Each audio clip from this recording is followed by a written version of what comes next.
Bismillahirrahmanirrahim. Assalamualaikum warahmatullahi wabarakatuh. Alhamdulillahi ala kaum muslimin, bapak-bapak, ibu-ibu jamaah sekalian yang dimuliakan oleh Allah Subhanahu wa taala.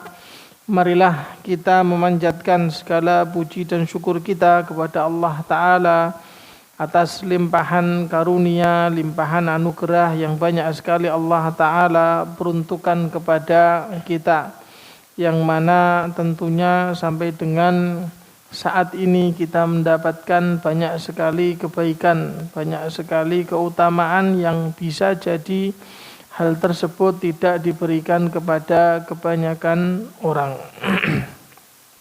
Yang mana di antara sekian banyak nikmat Allah Ta'ala adalah masih kita diberikan kelapangan untuk bisa menghadiri majelis ilmu.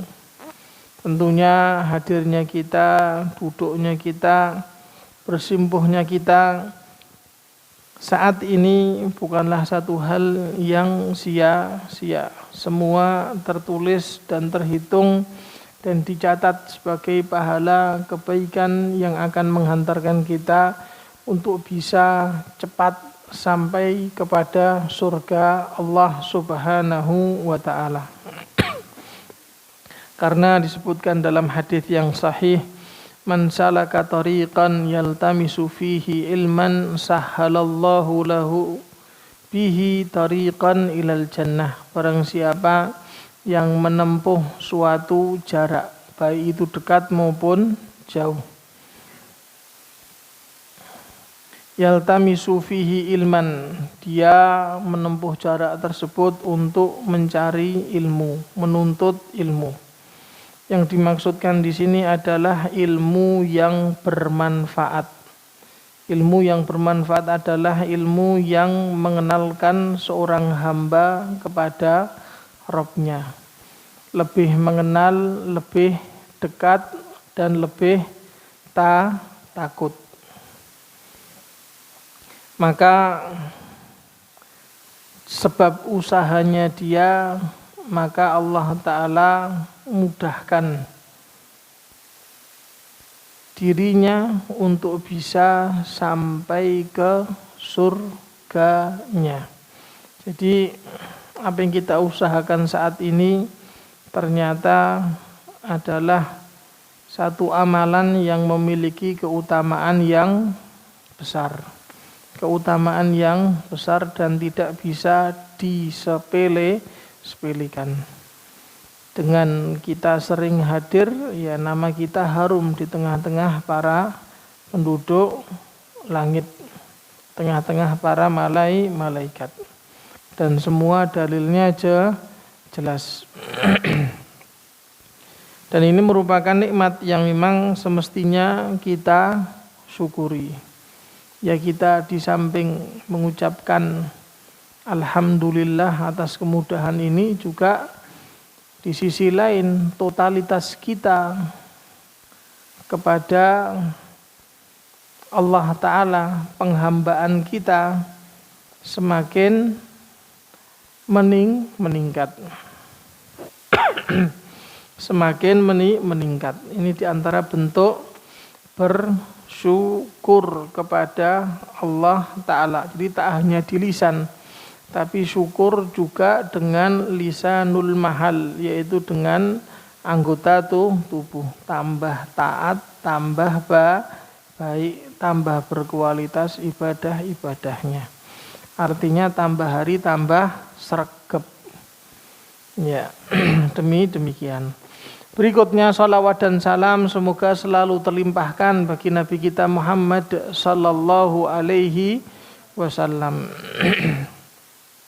Bapak Ibu jamaah yang dimuliakan oleh Allah Subhanahu wa taala, pada malam hari ini kita akan melanjutkan pembahasan kita dari kitab At-Tauhidul Muyassar, memahami akidah secara praktis, dan kita masih berada pada pembahasan beriman kepada 6 perkara. Beriman kepada 6 hal atau perkara, yaitu rukun iman. Dan kita sampai pada rukun yang ketiga, al-iman bil kutub, beriman kepada kitab-kitab Allah Subhanahu wa ta'ala. Ini rukun yang keberapa? Yang ketiga. Rukun yang ketiga. Jadi kita diminta untuk beriman membenarkan kitab-kitab yang Allah Ta'ala turunkan kepada para rasulnya. Dan yang dimaksudkan beriman kepada kitab suci adalah mencakup 4 hal. Mencakup 4 hal. Yang pertama adalah al-iman bi anna nuzulaha min indillahi haqqa. Yang pertama adalah membenarkan, beriman bahwasanya kitab-kitab tersebut Allah Ta'ala turunkan dari sisinya. Ya Allah Ta'ala turunkan dengan sebenarnya. Yang dimaksudkan di sini adalah itu semua adalah firman Allah Ta'ala. Apa itu firman? Apa itu firman? Perkataan. Ya kok susah banget. Apa itu firman? Ada yang namanya firman? Tidak ada. Kenapa tidak ada yang namanya firman? Kemana firman? Malam ini absen ya. Ya, firman artinya perkataan, ucapan. Jadi Bapak Ibu jamaah barakallahu fikum, yang dimaksudkan di sini adalah anzala ila kulli nabiyyin wa rasulin kitab. Allah Ta'ala turunkan kepada setiap nabi, setiap rasul sebuah kitab. Nazala min indillahi haqqa. Memang benar Allah Ta'ala turunkan. Hanya saja firman Allah Ta'ala tidak turun langsung. Tidak ada seorang pun dari makhluk ini yang berkomunikasi langsung dengan Allah. Kecuali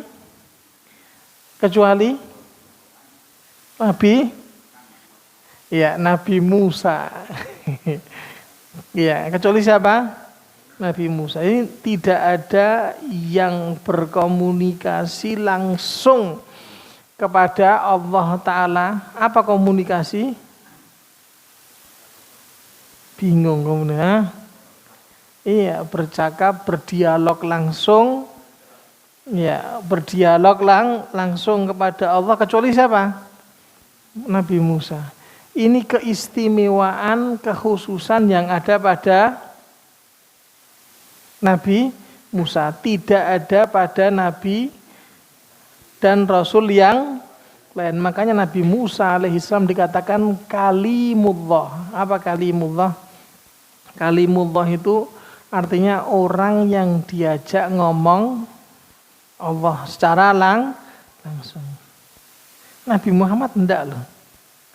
Nabi Muhammad tidak, meskipun beliau sallallahu alaihi wasallam mendapatkan keistimewaan juga, diangkat, diberangkatkan sampai ke Sidratul Muntaha, langit yang paling atas. Tapi tidak Allah Ta'ala berikan keistimewaan ini. Jadi mustahil kalau ada orang kemudian mengatakan ya diajak ngomong sama Allah, itu iblis. Nabi Muhammad saja enggak kok kamu. Hanya satu, siapa? Musa alaihissalam. Jadi semua wahyu Allah Ta'ala, semua firman, semua kitab suci tadi Allah Ta'ala turunkan. Allah Ta'ala turunkan melalui siapa?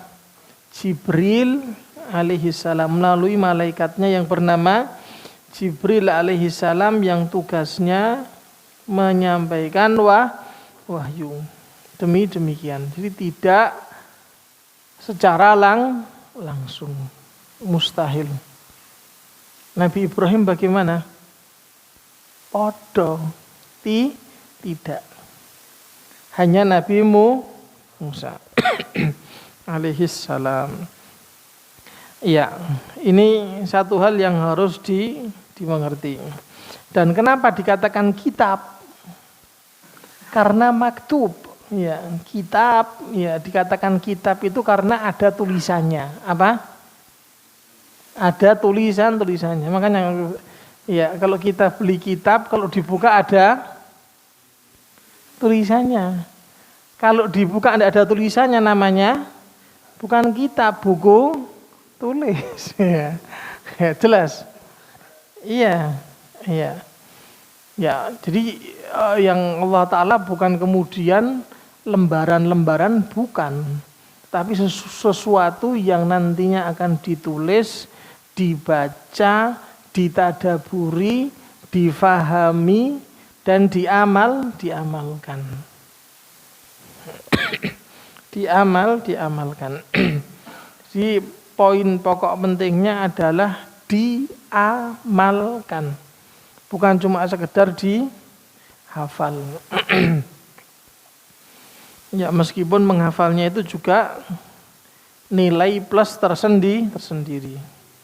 Tapi ya, yang perlu digarisbawahi adalah mentadaburi dan mengamalkan.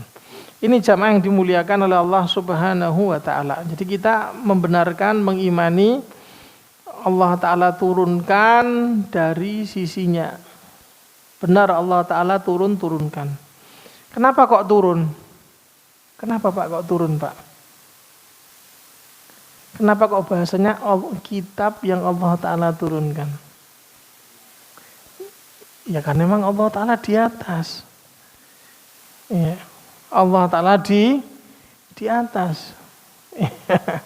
Di atas, maka Allah Ta'ala turunkan. Karena apa? Dari atas ke bawah. Kalau dari bawah ke atas berarti apa? Upload. Betul. Iya. Jelas. Demikian. Ya. Jadi Allah Ta'ala turunkan. Ini yang pertama. Kemudian poin yang kedua, hal yang kedua yang termasuk beriman kepada kitab-kitab Allah Ta'ala adalah al-iman bima alim nasmahu min kutubillahi ta'ala allati anzalaha ala rusulihi bismihi. Membenarkan sebagaimana yang kita ketahui, kita mengimani sekaligus membenarkan sebagaimana yang kita ketahui nama dari kitab-kitab yang Allah Ta'ala turunkan kepada para rasulnya dengan nama yang Allah Ta'ala sebutkan. Seperti halnya apa? Al-Quran yang Allah Ta'ala turunkan kepada siapa? Nabi Muhammad.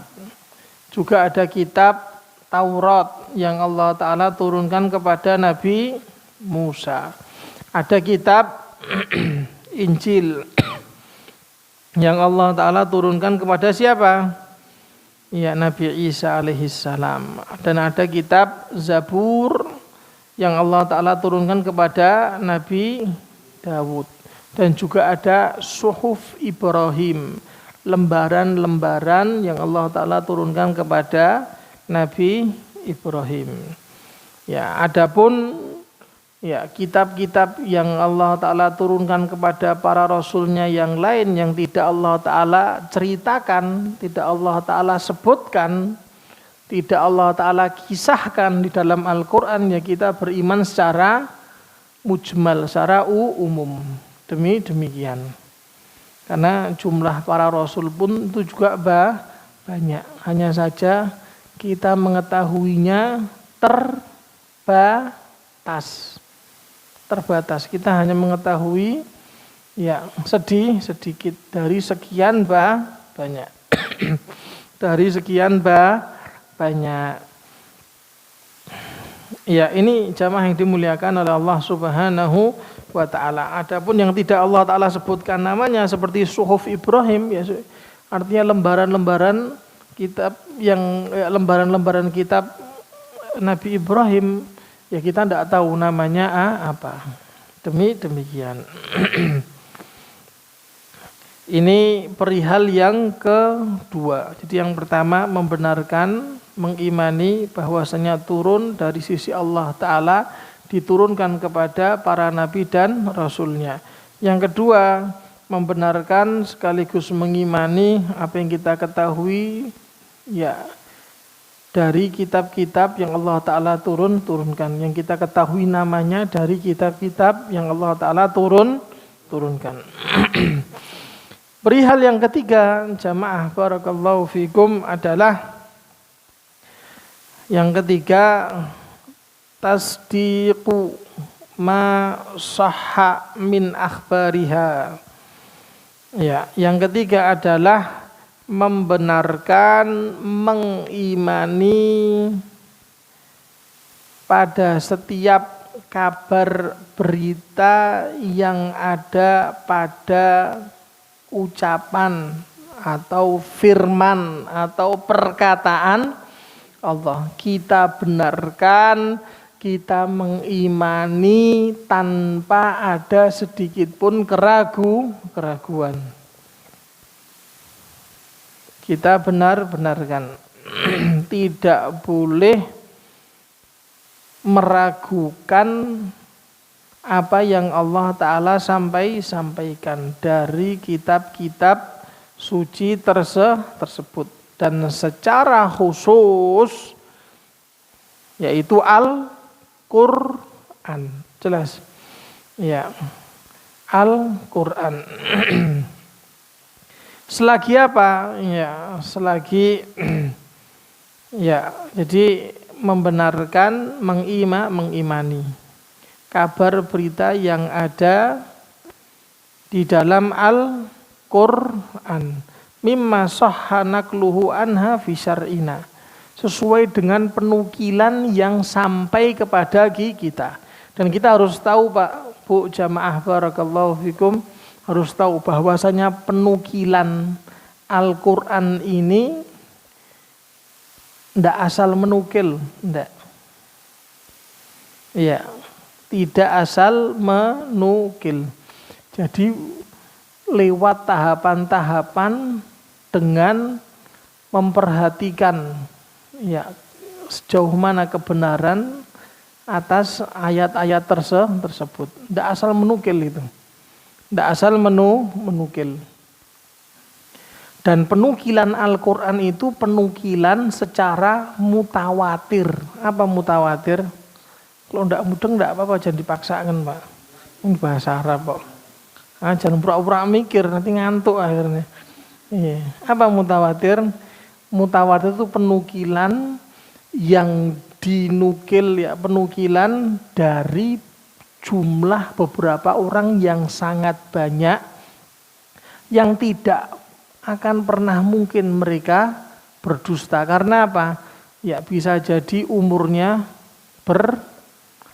berbeda jauh, dan juga bisa jadi jarak yang ya berjauh. Ini tidak mungkin mereka ya hadir bareng, duduk bareng, kumpul sepakat untuk dusta. Itu penukilan mutawatir. Makanya tidak boleh meragukan Al-Quran. Jadi penukilan periwayatan Al-Quran tidak ada yang ahad, jelas. Tidak ada yang tunggal, tidak ada. Tidak ada yang tunggal. Periwayatnya banyak orang. Dan ini salah satu cara Allah Ta'ala menjaga agama ini. Menjaga agama ini. Makanya Allah Ta'ala katakan, inna nahnu nazzalna dzikra. Sungguhnya kamilah yang menurunkan az-zikra, yaitu Al-Quran. Wa inna lahu lahafidun. Dan sungguhnya kamilah yang benar-benar akan menjaganya. Ini satu hal yang harus kita ketahui. Berbeda halnya dengan hadis. Kalau hadis penukilan periwayatannya tidak harus mutawatir. Kalau penukilan ucapan Rasul, kan gitu, ucapan atau perbuatan atau mungkin bentuk ikrarnya Nabi, pembenarannya Nabi. Ya. Itu kalau periwayatannya tidak harus mutawatir. Kalau mutawatir habis hadisnya Nabi. Kita tidak usah tidak usah sholat, tidak usah. Ya kenapa? Karena hadis yang mutawatir itu bisa dihitung dengan jari sedikit. Ya, makanya periwayatan kalau hadis Nabi itu periwayatannya ada sebagian kecil mutawatir, yang paling banyak adalah ahad. Ya, jadi periwayatan itu dibagi menjadi dua, Pak. Periwayatan hadis dibagi menjadi dua. Periwayatan dari sejumlah, ya dari periwayatan dari banyak orang, ya banyak orang, lebih dari 10 lebih. Gitu. Itu cuma sedikit. Kemudian yang kedua, periwayatan ya bisa jadi 1 orang, 2 orang, 3 orang, mungkin lebih, tidak sampai apa batas mutawatir. Demikian. Yang perlu digarisbawahi di sini adalah jangan pernah meragukan Al-Qur'an, tidak boleh. Termasuk bentuk meragukan Al-Qur'an adalah meragukan maknanya.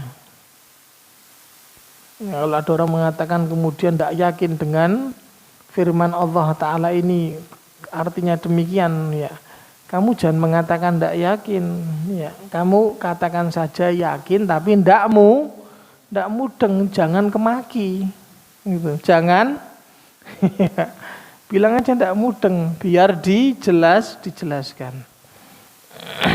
Demikian. Ya, jadi poin yang ketiga adalah membenarkan kabar berita yang Allah Ta'ala sampaikan pada kitab-kitab suci secara umum.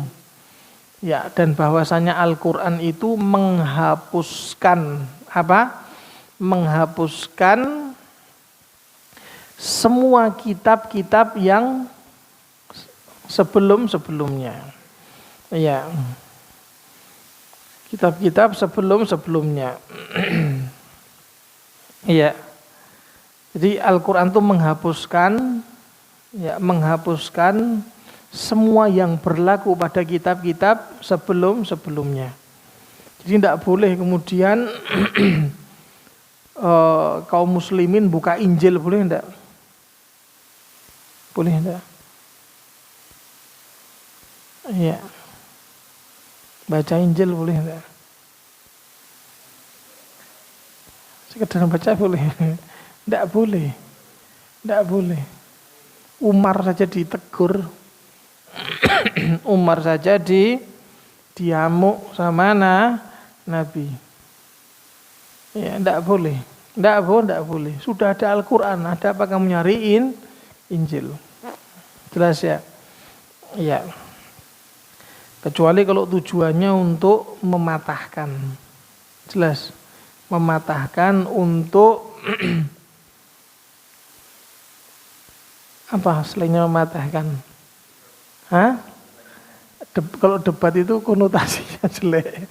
Untuk mematahkan argumentasi mereka tidak ada masalah, gitu. Untuk mematahkan, untuk mengcounter itu tidak ada masalah. Tapi kalau hanya sekedar untuk pengetahuan, nah ini ya tidak dibenarkan. Kemudian yang ketiga adalah al-ahkam, ya yang keempat ya. Yang keempat adalah al-amal bi ahkamiha, yaitu mengamalkan bi ahkami ma lam yunsakh minha, mengamalkan hukum-hukum yang ada di dalam kitab suci, yaitu dalam Al-Quran selagi tidak dihapus hukumnya, tidak dihapuskan hukumnya. Waridha wat taslimu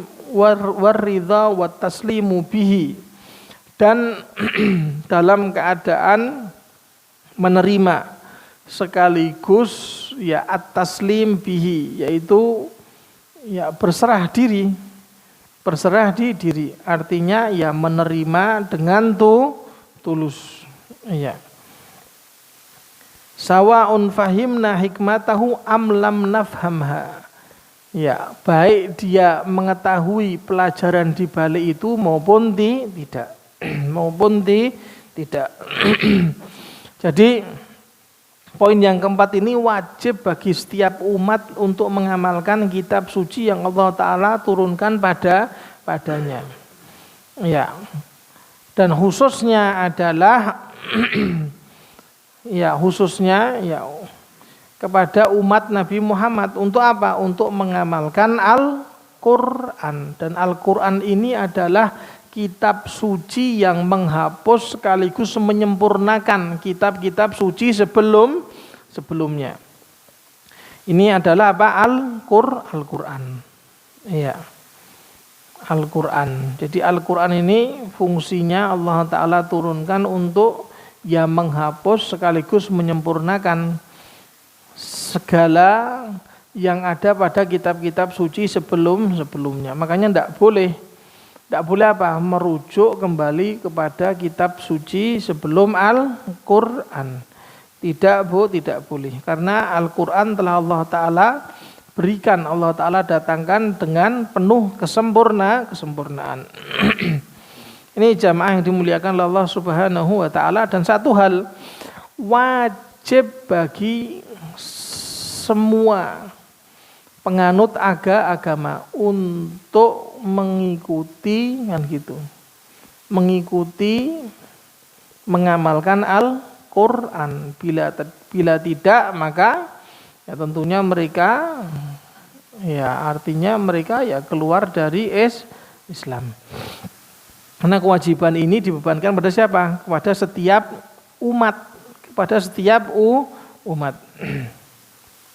Ini tidak boleh seorang pun yang ada di atas muka bumi ini dari umat Muhammad setelah turunnya Al-Qur'an, kemudian dia tidak mengamalkan, atau mungkin mengamalkan hanya sebagian saja, meninggalkan sebagian yang lain. Tidak boleh dan tidak diperkenankan.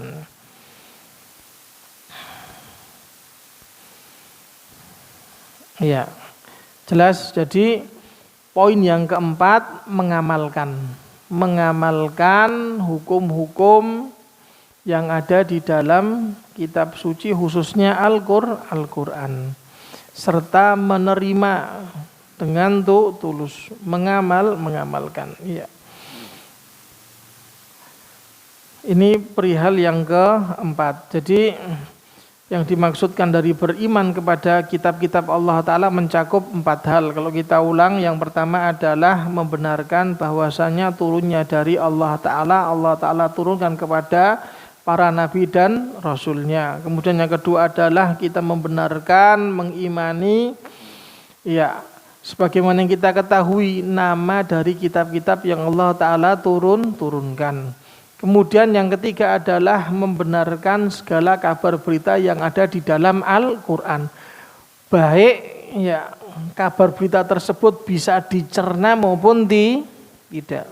Jelas, bisa dicerna dengan akal kita atau tidak. Karena tidak mesti harus bisa dicerna, bukan suatu keharusan. Semestinya akal yang sehat bisa mencerna. Karena apa? Mengedepankan iman. Mengedepankan apa? Iman. Kalau mengedepankan iman dulu bisa dicerna. Tapi kalau mengedepankan akal dulu biasanya rusak, tidak bisa membenarkan. Dan kalau kita buka Al-Qur'an itu Pak, kita buka Al-Qur'an, kita kaji, Al-Qur'an terbagi menjadi 3. Al-Qur'an terbagi menjadi 3. Sepertiga itu berbicara tentang Allah Ta'ala. Sepertiga itu berbicara tentang urgensi tauhid. Dan ini biasanya paling banyak di mana? Ayat-ayat pendek, surat-surat pendek. Jangan nyepelekan juz amma loh.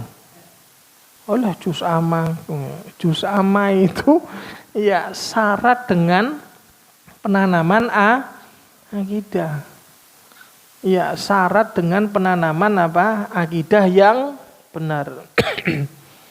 Makanya Al-Ikhlas, surat Al-Ikhlas dikatakan Thuluthul Quran. Al-Ikhlas itu setara dengan sepertiga Al-Quran. Bukan pahalanya, bukan. Sebagian orang kan mengatakan pahalanya, bukan. Akhirnya ya wis, kalau pahalanya semoco Al-Ikhlas ping 3 rasa hatam Quran lah, kok enak men kowe kan gitu. Lah kok enak sekali kamu. Akhirnya baca Al-Ikhlas 3 kali. Ndak bisa kok enak. Ya lain orang hatam rekoso kan gitu. Kamu cuma Al-Ikhlas 3 doang gitu. Maksudnya makna. Makna. Kandungannya. Al-Ikhlas itu mengambil sepertiga dari Al-Quran. Karena Al-Ikhlas itu berbicara tentang Allah Ta'ala. Berbicara tentang Allah Ta'ala yaitu tauhid kan gitu. Tauhid. Itu sepertiga. Masih kurang berapa? 2/3 ya. 2/3. Sepertiga berikutnya adalah kisah. Kisah yang syarat dengan makna. Kisah yang syarat dengan pelajaran. Kisah yang syarat dengan kebenaran. Jadi ada pembelajaran, ada kebenaran, ada makna. Ya, keimanan. Jadi bukan kisah-kisah dongeng sebelum tidur, enggak. Lah terus kenapa kok teman kita baca Quran ngantuk lah? Itu lain lagi kan gitu. Ya artinya kisah kan gitu. Kisah di dalam Al-Qur'an tuh mengambil porsi berapa? Sepertiga Al-Qur'an tuh kisahnya. Kisah dalam Al-Qur'an. Makanya ya Al-Qur'an kok dibuka ya banyak kisahnya, betul. Banyak kisahnya. Tapi kisah itu tidak seperti kisah-kisah selainnya. Kenapa? Karena kisah ini yang berkisah siapa? Allah. Yang mengkisahkan siapa? Allah. Kalau yang mengkisahkan mungkin ya salah seorang dari makhluk ya bisa kita pastikan ya dari mana kisah tersebut benar atau tidak. Tapi kalau kisah tersebut Allah Ta'ala yang menceritakan pasti benar dan syarat dengan makna, artinya berbobot, syarat dengan pelajaran, syarat dengan manfaat, kebaikan. Itu sepertiga kisah. Kemudian menyisakan sepertiga berikutnya. Sepertiga berikutnya apa kira-kira? Sejarah kan sudah kisah. Kisah itu sejarah ya. Betul hukum. Syariat. Syariat mengambil porsi berapa? Sepertiga. Dan biasanya berbicara syariat ini tidak berbicara secara spesifik, secara khusus, secara detail enggak. Dia berbicara secara global. Kan perintah sholatlah kalian, betul. Nah, sholatnya piye? Butuh penjelasan dari hadis. Makanya tidak bisa kok kemudian orang ya berpedoman hanya kepada Al-Quran, tidak berpedoman dengan sunnah atau hadis Nabi yang disebut dengan sekte Qur'aniyun. Ya. Sekte Qur'aniyun itu ya mereka yang mencukupkan Al-Quran. Di Solo ada nih Pak. Ingkarus sunnah. Iya, ada enggak? Solo banyak. Solo ini pemikiran semuanya ada. Subhanallah. Komplit Solo ya, subhanallah. Terus bangga, bukan bangga. Ya ini berita duka. Solo dari sejak dulu sampai saat ini subhanallah. Bahkan tokoh-tokohnya, pemuka-pemuka setiap keyakinan tadi, ya dedengkotnya di mana? Solo. Subhanallah, Solo ini bahkan Solo ini namanya harum sampai luar negeri ya itu. Ya, bercokol ya pemahaman banyak sekte di dalam dalam di Solo ini. Subhanallah, komplit Solo ini. Cuma tinggal mudeng apa? Anda Solo ini semua komplit. Komplit. Ya, bahasa Inggrisnya pepak. Ya. Subhanallah. Ya, ingkaru sunnah.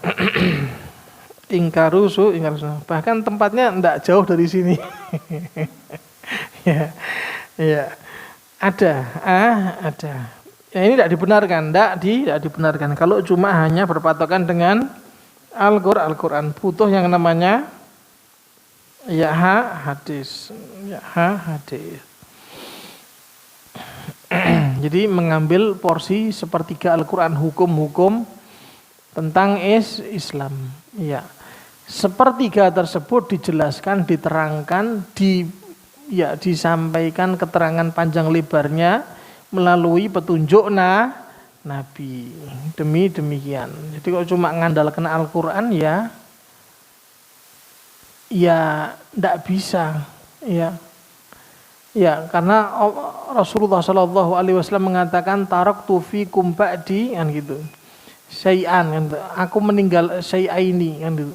Lan tadillu ba'da disebutkan dalam hadis yang artinya adalah aku meninggalkan untuk kalian dua hal. Ya. Lan tadillu ba'di in tamassaktum bihima. Kalian tidak akan mungkin tersesat setelahku kalau kalian berpegang kepada keduanya. Berpegang kepada keduanya apa? Ya, Alkitab wa sunnah, kitab dan sunnah. Sunnah itu hadis. Ya, ini tidak bisa Al-Quran saja atau hadis saja, tidak bisa.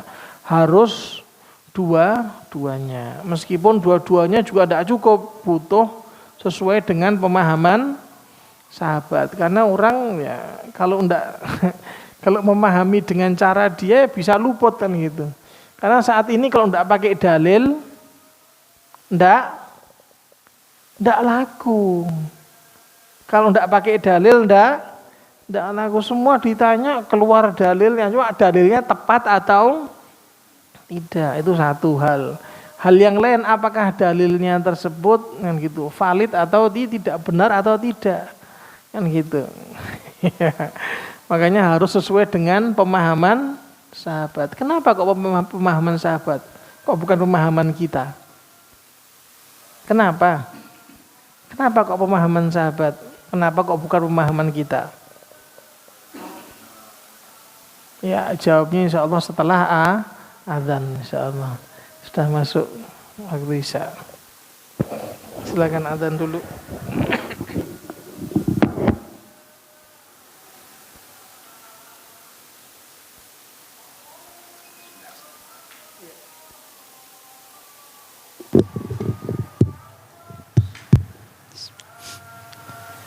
Allahu Akbar, Allahu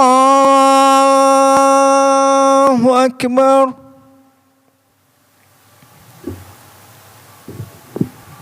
Allahu Akbar, Allahu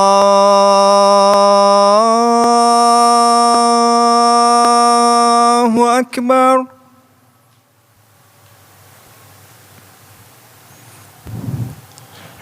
Asyhadu an la ilaha illallah.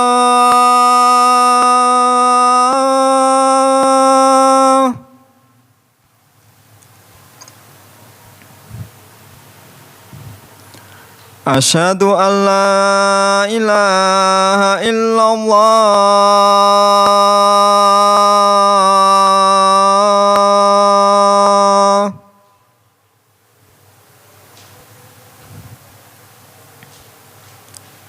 Asyhadu anna Muhammadar Rasulullah.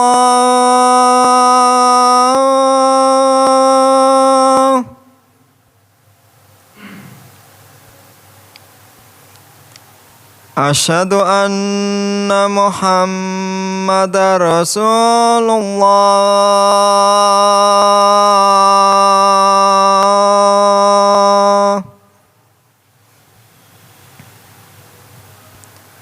Hayya 'ala shalah.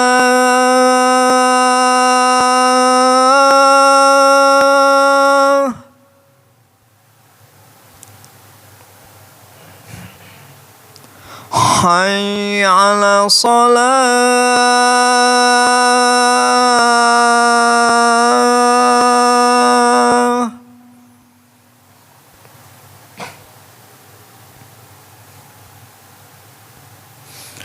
Hayya 'alal falah.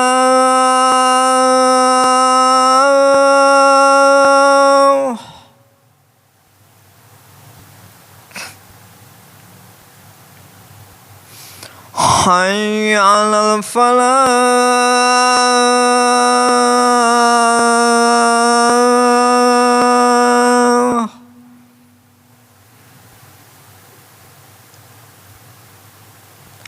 Allahu Akbar, Allahu Akbar. La ilaha illallah.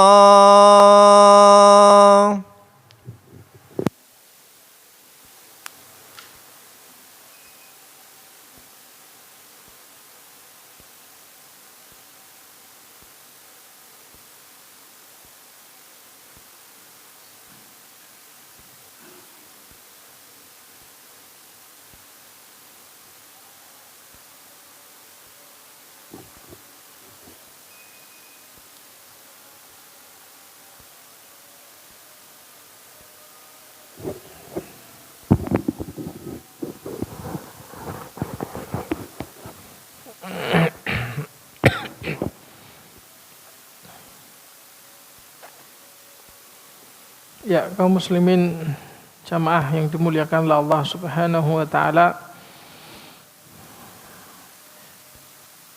Pembahasan terakhir yang kita sampaikan tadi, mengapa harus para sahabat, mengapa harus sesuai dengan pemahaman para sahabat, mengapa tidak dengan pemahaman kita. Toh akal yang Allah Ta'ala berikan kepada para sahabat juga sama halnya dengan akal yang diberikan kepada kita. Kenapa kok harus apa? Harus kembali kepada mereka. Kita katakan harus sesuai dengan pemahaman para sahabat karena merekalah orang-orang yang menyaksikan turunnya wahyu. Mereka adalah orang-orang yang mendengar langsung dari Nabi Muhammad sallallahu alaihi wasallam, bahkan duduk di majelisnya menimba langsung ilmu dari beliau. Jadi beda, Pak. Orang pertama dengan orang yang sekian beda. Setuju enggak? Ya, karena apa? Tambah kesini, ya pasti informasinya juga terkadang jelas. Maka harus sesuai dengan mereka. Dan para sahabat radhiyallahu taala anhum, ini di antara keistimewaan, di antara kebaikan mereka adalah mereka semuanya udul, adalah orang-orang pilihan, orang-orang terbaik. Karena logika dan nalarnya adalah, saya tanya, Rasulullah adalah orang yang terbaik. Sepakat? Orang yang paling sempurna, orang yang paling terbaik. Sepakat? Ya, kira-kira mungkin enggak orang-orang sampingnya adalah orang-orang yang bermasalah? Mungkin enggak? Bergaul dengan orang yang bermasalah? Mungkin enggak? Ya, kalau ada, saya tanya. Kalau ada ustadz kemudian kumpulnya kepada orang-orang, mohon maaf, bejat, orang-orang bejat itu apa? Rusak. Ya, orang-orang rusak. Bagaimana menurut kita? Bagaimana menurut kita? Pantas enggak? Misalnya Ustadz kumpul semua orang tindian, orang yang pemabuk atau mungkin Ustadz kumpul dengan PSK, kan sekarang viral. Iya, ada enggak? Kan ada, itu gimana? Pantas enggak? Layak enggak? Catatan merah, betul enggak? Catatan merah itu. Jangan kemudian di atas namakan dakwah bullshit itu semua. Ya omong kosong jelas. Ya, orang yang terbaik pasti akan ditemani dengan orang-orang yang terbaik pula. Iya. Istrinya pun juga orang terbaik, itu sudah satu hal yang menjadi keharusan. Yang namanya orang baik pengennya dapat orang baik, kan gitu. Orang yang tidak baik pengennya dapat orang yang tidak baik. Loh, betul enggak? Betul enggak? Kalau kita jadi orang baik pengennya duduk sama orang baik. Kita sekarang begitu kita masuk stasiun atau masuk airport, bandara, atau kita masuk ke tempat umum, kan gitu. Pelayanan publik atau apa, kita duduk dan kita akan memikirkan siapa yang saya mau duduk, betul enggak? Betul enggak? Begitu kita masuk kita lihat ada banyak bangku kosong, betul? Ya, tapi kita milih enggak? Enggak deh. Kayaknya di situ aja, betul enggak? Iya. Ini yang dikatakan apa? Al arwah junudun mujannad. Yang namanya arwah kita, roh kita itu bisa mengenali yang sesama. Saling bisa mengenali yang sesama. Ya. Supaya apa? Supaya sesuai. Supaya apa? Klop. Supaya nyambung. Kalau enggak nanti ya air sama minyak. Bisa enggak nyatu? Demikian. Nah, para sahabat adalah orang-orang terbaik, makanya Allah Ta'ala pilih di antara sekian umat, sekian hamba-hambanya, Allah Ta'ala jadikan mereka terpilih menemani siapa? Rasulullah sebagai sahabat. Dan salah satu kemuliaan bisa ketemu Rasul. Ya, bisa ketemu Rasul itu selagi hidup ya. Ya, karena ada sebagian sahabat yang datang melihat Rasulullah sudah bukan sahabat, ada orang yang datang ke Madinah mendapati Rasulullah sudah meninggal dan menyaksikan di kubur. Apakah dikatakan sahabat? Enggak, sudah meninggal loh, kasep. Ya enggak kasep, bisa ada keutamaan ya. Demikian. Ya, jadi itu jawabannya. Mereka yang menyaksikan wahyu secara langsung. Orang pertama yang mendapatkan informasi dan mereka adalah orang-orang terbaik dari sekian umat setelah para nabi dan para rasul. Demikian Allahu a'lam. Barangkali ada pertanyaan yang kita persilahkan. Kalau ada pertanyaan.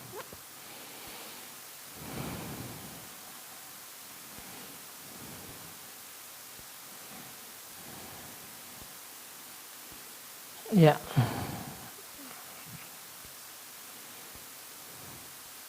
Jadi beriman kepada kitab-kitab suci, ya beriman kepada kitab-kitab Allah Ta'ala mencakup empat hal.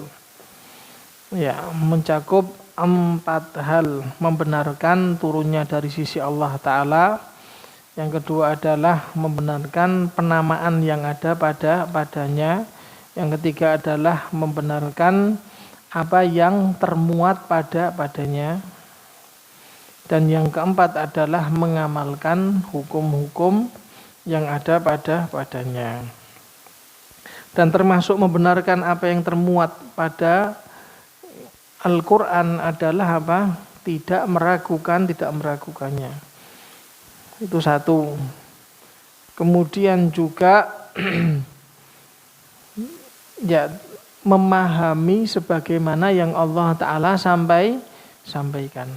Jelas, memahami sebagaimana yang Allah Ta'ala sampaikan. Karena saat ini banyak sekali yang kemudian apa? Ya, memelintir, ya, betul, melintir sebenarnya. Bahasanya apa? Melintir ya. Ya, membelokkan atau melintir ayat. Ya. Jadi ayat tadi tidak difahami sebagaimana mestinya, dibelokkan, disesuaikan sesuai dengan cara berpikirnya dia. Ya. Ini satu hal yang keliru.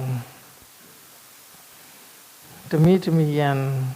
Karena emang ya tadi hal yang semacam ini banyak sekali kita dengar, apalagi ya mohon maaf, orang-orang liberal pun juga berdalil dengan Al-Quran, bahkan dipelintir itu Al-Quran, ya.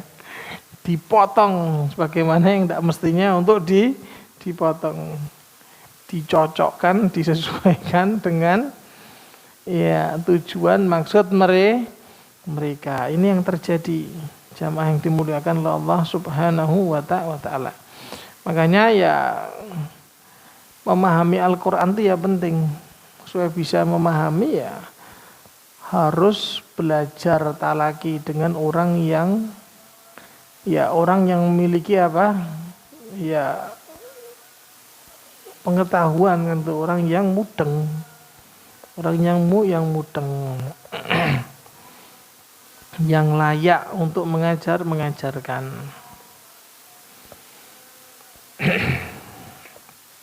Dan insyaallah pertemuan berikutnya, Bapak Ibu jamaah yang dimuliakan Allah Subhanahu wa taala, kita akan membahas tentang beriman kepada para rasul. Beriman kepada para rasul. Jadi setelah beriman kepada kitab, beriman kepada para Rasul. Demikian, kalau memang tidak ada pertanyaan kita cukupkan. Sebagaimana Allah Ta'ala mengumpulkan kita di tempat yang berkah ini, nantinya Allah Ta'ala kumpulkan kita di surganya kelak. Amin Allahumma amin. Kita cukupkan. Subhanakallahumma wa bihamdika asyhadu an la ilaha illa anta astaghfiruka wa atubu ilaik. Assalamualaikum warahmatullahi wabarakatuh.